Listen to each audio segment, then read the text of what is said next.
इस चीज़ को एक्सप्लेन करने जा रहे हैं कि कॉनकेव मिरर में क्या-क्या चीज़ें होती हैं, तो इसको समझिए। सबसे पहले तो कॉनकेव मिरर में ये समझिए कि कर्व इनवर्ड होता है, इस तरह से होता है, ओके? ठीक? पीछे क्या होता है? पॉलिश होती है। किसकी पॉलिश होती है? कमेंट में बताइए। ठीक है? यानी कि रिफ्लेक्टिंग सरफेस इनसाइड है, इनवर्ड है। ठीक है? तो यहाँ पे इसका जो है, यहाँ पे कहीं पे जो सेंटर है वो पोल कहलाता है। पी फॉर पोल होता है यहाँ पे, ओके? अब पोल से एक स्ट्रेट लाइन जाती रहेगी, एकदम स्ट्रेट यूँ जा रही होगी। इस लाइन को कहते हैं प्रिंसिपल एक्सिस। क्या कहते हैं? Principal axis. स्केल से बनाइएगा। अच्छा, ये जो है सर्किल जो कहीं से काटा गया है, मान लीजिए यूँ करके काटा गया है और ये सर्कल होता है, ये पूरा गोल होता इस तरह से। तो अगर कोई चीज़ गोल होती है तो उसका सेंटर भी होता है। तो सेंटर यहाँ पे कहीं पे अज्यूम कर लेंगे कि बीच में यहाँ सेंटर है, यानी कि इसका सेंटर यहाँ कहीं पे हम लोग अज्यूम कर लेते हैं और इसे कह देते हैं सी। सी माने होता है सेंटर ऑफ कर्वेचर। यहाँ पे हम थोड़ा सा बढ़ा के लिख दे रहे। सी माने क्या है? Centre of curvature, okay? Curvature. अब यहाँ से सेंटर से लेकर पोल तक की जो दूरी है, ये जो लेंथ है, ये आर कहलाती है। आर माने क्या है? Radius of curvature. क्या होता है? Radius of curvature. ठीक है, क्लियर होगी बात? अब सेंटर और पोल के बीच में एक पॉइंट होता है एकदम सेंटर पे, उसे फोकस कहते हैं। क्या कहते हैं? FOCUS, focus. तो फोकस और पोल तक की, फोकस से पोल तक की जो जो दूरी है, यहाँ से यहाँ तक की दूरी जो है, ये इतनी दूरी जो फोकस से पोल तक की दूरी है, इसे हम लोग कहते हैं फोकल लेंथ। क्या कहते हैं? Focal length. तो फोकस कैपिटल एफ से, फोकल लेंथ स्मॉल एफ से शो करते हैं। ठीक है?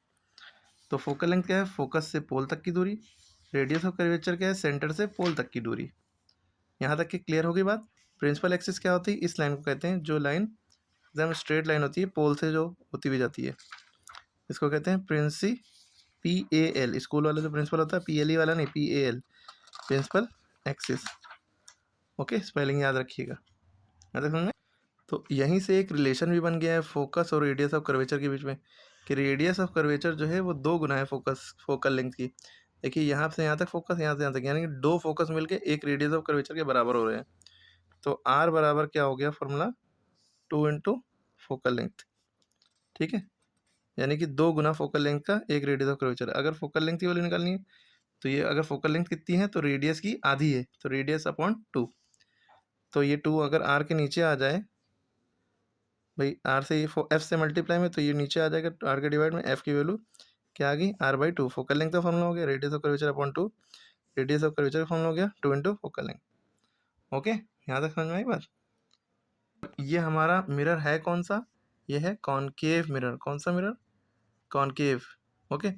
जिसमें इनवर्ड ये रिफ्लेक्टिंग सरफेस होती है, इधर वाला रिफ्लेक्शन होगा। ठीक है? और कॉन्वेक्स मिरर कैसा होता है? कॉन्वेक्स मिरर वो ऐसा होता है, उसमें इनवर्ड जो है पॉलिश होगी, रिफ्लेक्शन किधर होगा? इस साइड होगा। ओके, ये याद रखना है। तो अब अगर इसका कहीं सेंटर बनता तो ये गोला इधर ही को बनेगा ना, जो क्योंकि ये, तो इसका सेंटर यहाँ कहीं बनेगा, ये सेंटर ऑफ कर्वेचर। इसका पोल यहाँ कहीं बनेगा, तो यहाँ से यहाँ तक की रेडियस ऑफ कर्वेचर होगी, इसके फोकस यहाँ कहीं पे होगा। ओके, समझ में आ रही बात? क्योंकि अगर इधर को मुड़ रहा है तो इधर ही को तो बनेगा इसका गोला, और ये पूरी लाइन आगे तक जा रही है, ये प्रिंसिपल एक्सिस कहलाएगी PA। और रिफ्लेक्टिंग सरफेस इसमें इधर है, रिफ्लेक्टिंग। अगर हम इसको इसी तरह से बनाते हैं, इसी तरह से, देखिए तो भी कोई कंफ्यूज होने की बात नहीं है। इस तरह से कैसे बनेगा ये? इसको देखिए भाई, हमें लॉजिक पता है कि कॉन्वेक्स मिरर है तो पॉलिश किधर होगी? अंदर की साइड होगी। तो देखिए, इसका और इसका फेस एकदम एक ही तरफ है, तो ये अगर बनता तो ये यूँ करके बनता है, यानी यहाँ पे सेंटर होता, ये इसका पोल होता, ये प्रिंसिपल एक्सिस होती, ये इसका फोकस होता, यहाँ से यहाँ तक इसकी रेडियस ऑफ कर्वेचर होती है। ठीक है? रिफ्लेक्टिंग सरफेस ये है, इधर अपनी शक्ल दिखती, रिफ्लेक्टिंग सरफेस इधर होती है, उधर शक्ल दिखती है। इसमें रिफ्लेक्टिंग सरफेस अंदर है। इसमें ज़्यादातर केसेस में रियल और इन्वर्टेड इमेज बनती है। बस एक केस में जब फोकस और पोल के बीच में ऑब्जेक्ट होगा तो वर्चुअल इमेज बनेगी, ये तो पता होना चाहिए। बाकी सारे केस में रियल और इन्वर्टेड। ठीक है, और कॉन्वेक्स मिरर में क्या होता है ये तो आपको अभी सब देखेंगे सारी चीज़ें, बस ये फार्मूला ध्यान रखिए। अच्छा, मिरर का फार्मूला एक अलग से और चीज़ याद रखिए, मिरर फार्मूला जो होता है, फार्मूला जो होता है 1/f बराबर 1/v प्लस 1/u होता है। एक होता है लेंस फार्मूला, ये जिस तरह से मिरर दिख रहे हैं, इसमें अपनी शक्ल दिखती है, मिरर कहलाता है। लेंस क्या होता है, जो चश्मा आंखों पे लगाते हैं, कॉनकेव लेंस, कॉन्वेक्स लेंस, वो लेंस कहलाता है। उसी तरह लेंस फार्मूला भी होता है। लेंस फार्मूला क्या होता है, 1/f बराबर 1/v माइनस 1/u। लेंस में यहाँ प्लस की जगह पे माइनस आ जाता है। ओके, लेंस और मिरर के फॉर्मूले में फ़र्क बदल गया, बस लेंस माने माइनस होता है। कॉनकेव, इस जिस तरह से मिरर जो कई तरह के होते हैं, जिसमें स्पेशली दो तरह के बताए जा रहे हैं, कॉनकेव और कॉन्वेक्स। इस तरह लेंस भी कई तरह के होते हैं, लेकिन स्पेशली दो तरह के बताए जाते हैं। कॉनकेव लेंस ऐसा होता है, बीच में पतला किनारे मोटा। कॉन्वेक्स लेंस ऐसा होता है, बीच में मोटा किनारे किनारे पतला। ये शॉर्ट साइटनेस मायोपिया जब बीमारी होती है तब लगाया जाता है, मायोपिया के लिए कॉनकेव लेंस लगाया जाता है। और हाइपरमेट्रोपिया यानी लॉन्ग साइटनेस के लिए ये वाला लेंस कॉन्वेक्स लेंस जो है कब लगाते हैं, जब हाइपरमेट्रोपिया हो यानी लॉन्ग साइटनेस हो। अब लॉन्ग साइटनेस, शॉर्ट साइटनेस क्या होती है, मायोपिया शॉर्ट साइटनेस का मतलब जब इंसान को पास का दिखे दूर का नहीं दिखे, पास का दिखे दूर का ना दिखे। जैसे ब्लैक बोर्ड आगे है और बच्चा बहुत पीछे बैठा है, उसको साफ नहीं दिख रहा है, उसको मायोपिया है, शॉर्ट साइटनेस है।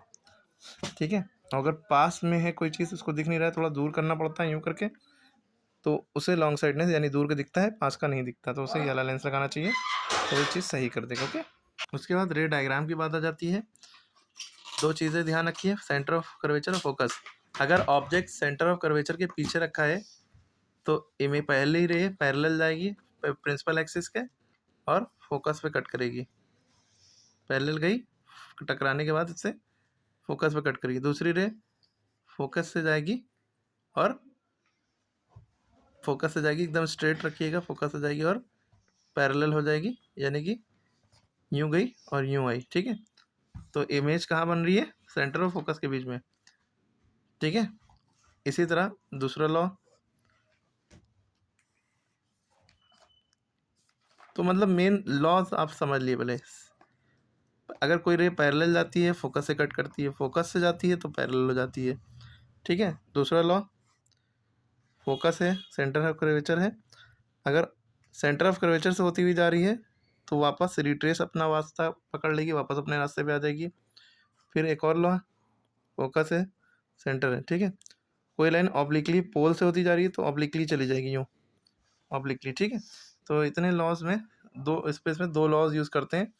पैरेलल जा रही है तो फोकस पे कट जाए करेगी, फोकस से जा रही है तो पैरेलल हो जाएगी। ठीक है, ये दो लॉज में सारे ही डायग्राम बन जाते हैं। तो अभी इतना देखिए, ज़्यादा वो हम नहीं कर रहे हैं। ठीक है, फिर से देख लीजिए।